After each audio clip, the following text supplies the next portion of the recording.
बिस्मिल्लाहिर्रहमानिर्रहीम। अस्सलाम वालेकुम डियर स्टूडेंट, आई होप कि आप सब खैर वाफियत से होंगे। आज हम 9th क्लास के उर्दू का सबक नंबर 17 के मश्की सवालात हल करेंगे, उसकी तशरीह बयान करेंगे और इसके अलावा बुक वर्क मुकम्मल करेंगे। तो आइए चलते हैं अपने सबक के उन्वान की तरफ। हिस्सा गज़ल है, उन्वान का नाम है हस्ती अपनी हिबाब की सी है। शायर का नाम है मीर तकी मीर।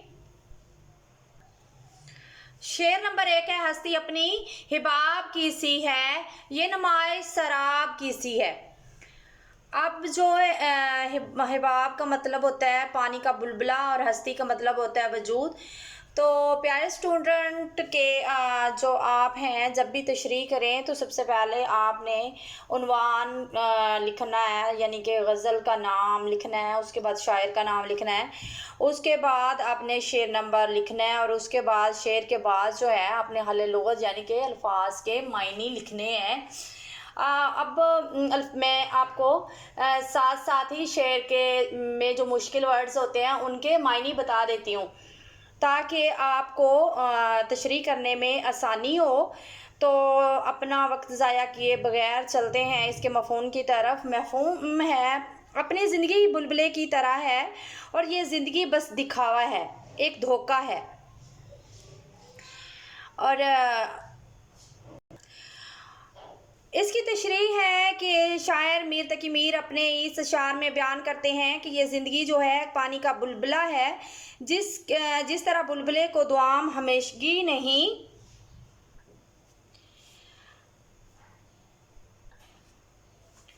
अगर बुलबुले को हवा छुए तो वो ख़त्म हो जाता है, इस तरह हमारी ज़िंदगी एक शराब की सी है, एक धोखा है। शायर कहता है कि ये ज़िंदगी उस चमकती हुई रेत की मानद है जिस पर पानी का गुमान होता है, और ये ज़िंदगी बिल्कुल वैसी है जिस तरह मुसाफिर चलते चलते थक जाते हैं मगर कहीं भी पानी का नामो निशान नहीं होता।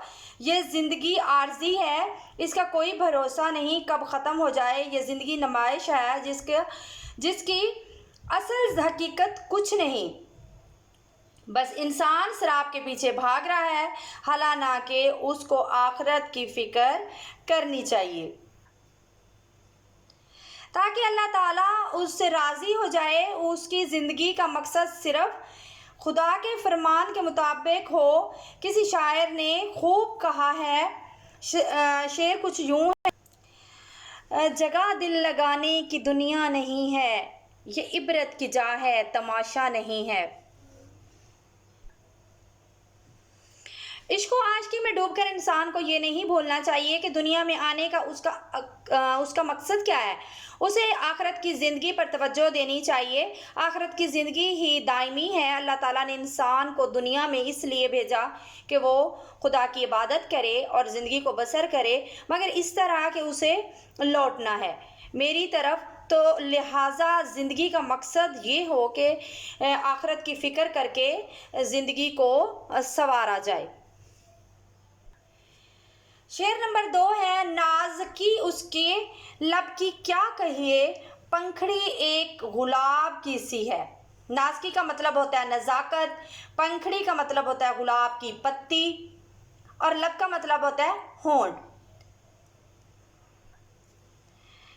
इसका मफ़हूम है कि महबूब के लब के क्या कहने, बस गुलाब के फूल की मानद है या गुलाब के फूल की पत्ती की मानद है। इस शेर में शायर अपने महबूब के हुस्न और जमाल की तारीफ़ कर रहा है।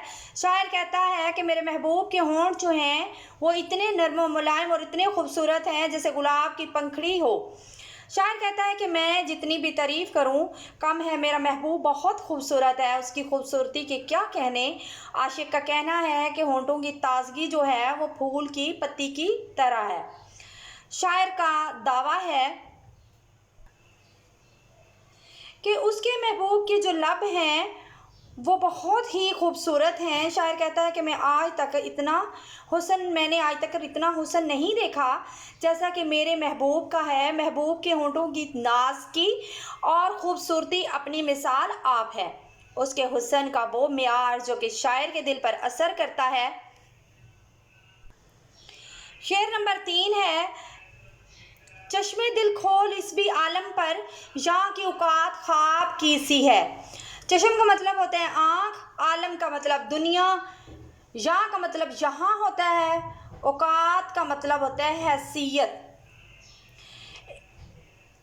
इसका मफ़हूम है कि फ़िक्र आखिरत करो, यहाँ की ज़िंदगी तो आर्जी है।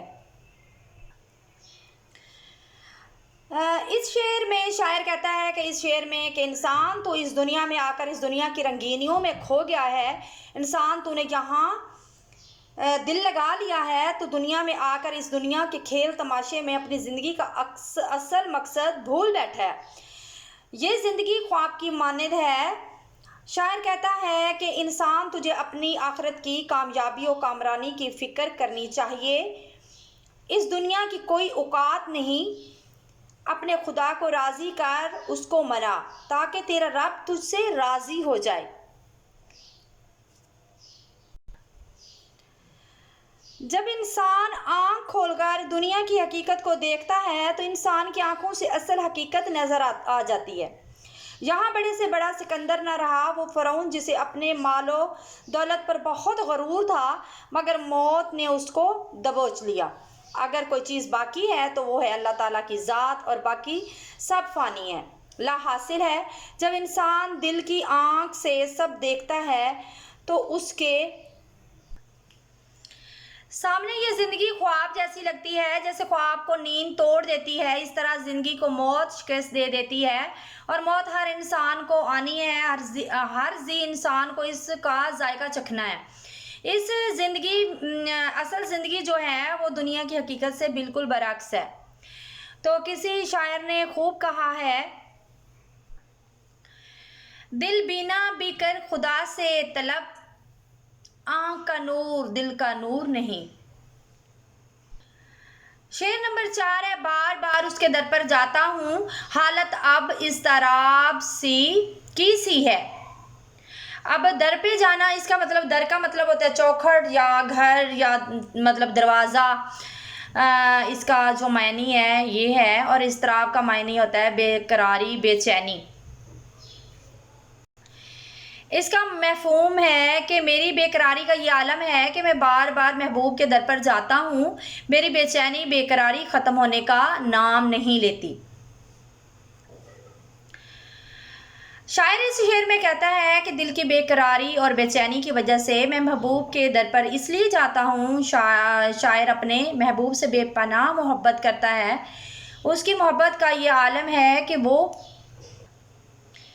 बार बार महबूब से मिलने की कोशिश करता है, लेकिन उसकी दिली हसरत पूरी नहीं हो रही। शायर कहता है, नाकामी उसका मुकद्दर बन चुकी है। मैं मुसलसल उसके दर पर हाज़िरी दे रहा हूँ, मगर अपने मकसद में कामयाब नहीं हो रहा। मेरे महबूब की बेरुखी ने मुझे मार डाला है, मुझे अंदर से तोड़ डाला है, मुझे एक पल चैन और सुकून हासिल नहीं। अगर आप इस शेर को इश्क़ हकीकी का रंग देते हैं तो अल्लाह ताला के महबूब जो हैं वो रसूल पाक सल्लल्लाहु अलैहि वसल्लम भी हो सकते हैं। इश्क़ हकीकी से मुराद होता है कि अल्लाह ताला से प्यार करना, अल्लाह ताला से जो है लौ लगाना, फिर उसी के वसीले से उसकी अताअत के बरक्स जो है साथ ही हज़रत मोहम्मद सल्लल्लाहु अलैहि वसल्लम से प्यार करना।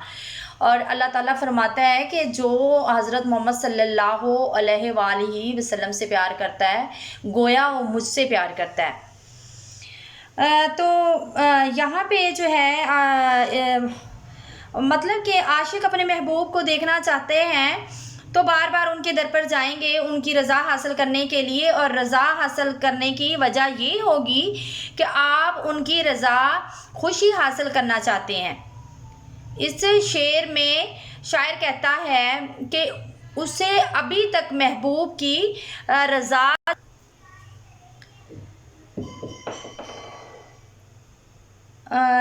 जो है वो हासिल नहीं हुई, इसलिए शायर बेचैनी इज़्तिराब बेसुकून है। शायर हकीकी इश्क़ हकीकी हो या मजाजी दोनों में ही महबूब के मिलने की हसरत दिल में रहती है और इंसान को बेचैन रखती है। किसी शायर ने खूब कहा है कि ये इश्क नहीं आसान, बस इतना समझ लीजिए, एक आग का दरिया है और डूब के जाना है। इश्क एक आग की तरह है, अगर इंसान को अपनी लपेट में ले लेती है तो फिर जलाकर राख कर देती है और इंसान इतना मजबूर हो जाता है कि उसे महबूब के अलावा कुछ दिखाई नहीं देता। शेर नंबर 5 है, मैं जो बोला कहा ये आवाज़ इस खाना ख़राब की सी है। इसका मफ़हूम है कि महबूब बड़ा जालिम और बेवफा है, आशिक की आवाज़ सुनते ही मुश्तइल हो जाता है। महबूब कहते हैं कि तेरा मुझसे बात ना करना मेरे लिए बाइसे तकलीफ़ है। मैंने जब भी बात करना चाही हमेशा उसने बेइतनाई दिखाई। मैं महबूब की जुदाई में तड़पता रहा। महबूब की जुदाई और ज़माने के दुख दर्दों ने मुझे परेशानियाँ गमज़दा कर दिया, मुझे परेशान गमज़दा कर दिया। शायर कहता है कि मैंने जब भी बात करना चाहिए हमेशा बेरुखी से पेश आया। तेरा मुझसे बात ना करना मेरे लिए परेशान कुन था, मगर जब तूने मुझे आवारा बेहाल कहा मेरे दिल पर छुरियां चल गईं। गोया मेरी आवाज़ सुनकर मुझे कोई जवाब ना देना और बेरुखी का बरमिला इजहार करना, मुझे आवारा मिजाज कहना के नाम से पुकारना मेरे लिए बेहद दुख और तकलीफ़ का बाइस है। मैंने तो उसको पुकारा कि देखो मैं तेरे दर पर आ गया हूँ, इतना बेचैन हूँ, मगर उसकी आवाज़ आई कि आवाज़ किस बदहाल खाना ख़राब आवारा की है, जिसने अपना ये हाल कर रखा है। शायर कहता है कि जब उसके ये अल्फाज सुने तो मुझे बहुत दुख हुआ। इंसान की फितरत है कि वो जिससे मोहब्बत करता है उसे अपने करीब देखना चाहता है। मोहब्बत करने वाले को अगर दीदारे यार ना नसीब हो तो वो बेचैन बेकरार रहने का रहेगा। शायर कहता है कि मैं अपने महबूब को मिलने के लिए बेकरार हूँ, मगर वो मेरी आवाज़ तक नहीं सुनना बर्दाश्त करता। इस शेर में शायर बहुत परेशान हाल बयान कर रहा है। वो चाहता है कि वो किस करब में है उसका महबूब महसूस करे। शेर नंबर 6 है, आतिशे गम में दिल भुना शायद दिल से बू कबाब सी है। आतिश का मतलब है आग। इसके बाद इसका मफ़हूम है कि गम की आग में आशिक जलकर कबाब हो गया है, गम की आग ने उसको भून दिया है।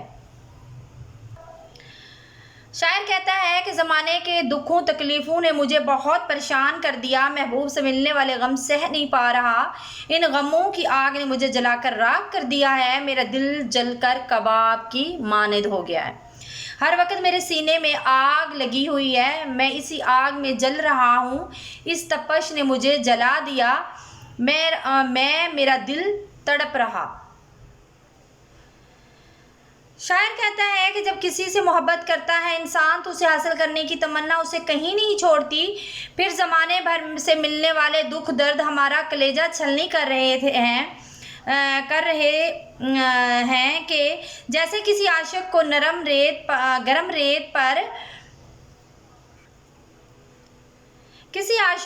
रेत पर लिटा दिया जाए। महबूब की तरफ से मिलने वाले दुखों ने तोड़ कर रख दिया, मैं अंदर से टूट चुका हूँ, दिल के जलने की बू ऐसी आ रही है जैसे कबाब से आती है।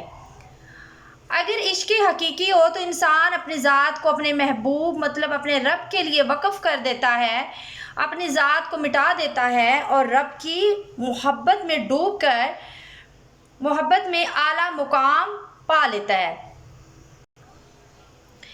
फिर वही वली बन जाता है, कुंदन की आग में जलकर इंसान सोना बन जाता है खालिस। शेर नंबर 7 है, मीर इन नीमबाज आँखों में सारी मस्ती शराब की सी है।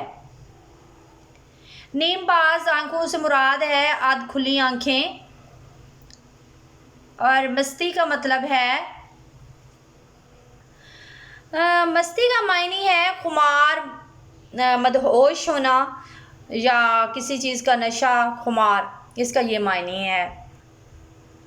इसके बाद इसका मफ़हूम है कि ए मेरे महबूब, तेरी आँखों में खुमार शराब सा है, अध खुली आँखों में ऐसा खुमार जो मुझे मस्त कर दे या कर देता है। शायर मीर तकी मीर अपनी इस गज़ल के शेर में कहता है कि मेरा महबूब बहुत खूबसूरत, बहुत हसीन, शौक़ चंचल है, मुझे उसकी हर अदा बहुत भली लगती है। वो बहुत संगदिल है मगर मुझे उसकी मखमूर आँखें, दरअसल महबूब को देखने के लिए उसकी आँखें में जो नशा है, आँखों में जो नशा है, जो खुमार है, वो मुझे अपना दीवाना कर देता है। उसकी आँखों में जो नशा शराब सा है वो मुझे मदहोश कर देता है। मेरा दिल उसकी मोहब्बत में डूबा रहता है। मुझे अपने महबूब से बहुत प्यार है। उसकी मोहब्बत मेरे लिए आबे हयात है। यहाँ तक कि तेरी इस अदा पर अपना आप कुर्बान कर दूँ, अबादत समझकर। तुझसे मोहब्बत की अबादत में खोड़ नहीं होता। अपने महबूब में कोई खामी नज़र नहीं आती। हमारी तशरीह मुकम्मल हुई तो इसके बाद हम अपने सवालात की जानब चलते हैं। सवालात मुख्तसर सवालात के जवाब दें। सवाल नंबर 1 है, इस गज़ल में रदीफ़ कौन से अल्फाज हैं? इसका जवाब है, इस गज़ल में रदीफ़ की सी है। सवाल नंबर 2 है, इस गज़ल में इस्तेमाल होने वाले कोई से 4 काफ़ियों की निशानदही करें। इसका जवाब है, गज़ल में इस्तेमाल होने वाले 4 काफ़िये ये हैं, हिबाब, सराब, कबाब और शराब। सवाल नंबर 3 है, दूसरे शेर में होंठों को किससे तशबीह दी? इसका जवाब है कि शायर ने अपने महबूब के होंठों को गुलाब की पंखड़ी से तशबीह दी है। सवाल नंबर 4 है, मीर ने नीमबाज आंखों की मस्ती को क्या करार दिया है? इसका जवाब है कि मीर ने नीमबाज आंखों की मस्ती को शराब की मानद करार दिया है। अध खुली आंखों को देखकर खुमार सा महसूस करता है।